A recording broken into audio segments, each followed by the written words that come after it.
Good evening and thank you for joining us on this Wednesday night. I'm James Brown in for Norah. We begin tonight with the stunning collapse of the proposed plea agreement between Hunter Biden and the Department of Justice. The federal judge overseeing the case put the deal on hold after raising concerns about the scope of the agreement, forcing the president's son to plead not guilty to 2 misdemeanor tax crimes.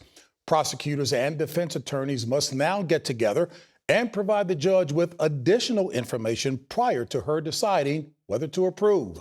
Today's court hearing follows a 5-year federal investigation led by a Donald Trump-appointed U.S. attorney. Republicans blasted the original plea as a slap on the wrist and accused the Department of Justice of interfering in the investigation. CBS's Catherine Herridge was inside the courtroom during today's dramatic hearing and starts us off tonight from Wilmington, Delaware. Good evening, Catherine. Good evening. I was inside the courtroom about 20 feet from the president's son as this extraordinary hearing unfolded.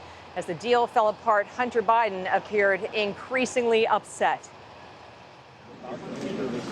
This morning, as Hunter Biden entered the Delaware federal court, his team carried a sense of optimism. The plea deal would bring his legal troubles to an end.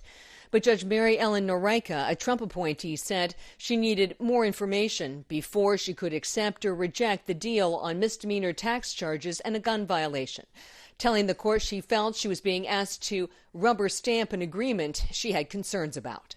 There's no reason to have a train wreck like today.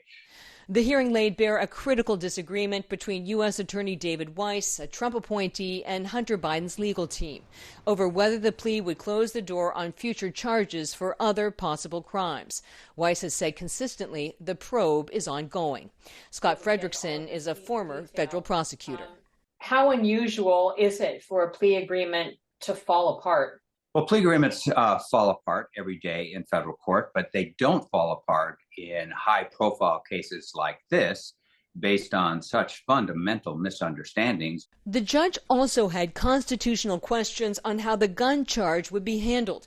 In the plea agreement, the charge would be dismissed if Biden remains drug-free and commits no additional crimes for 2 years. On Capitol Hill, the Republican House Speaker reacted.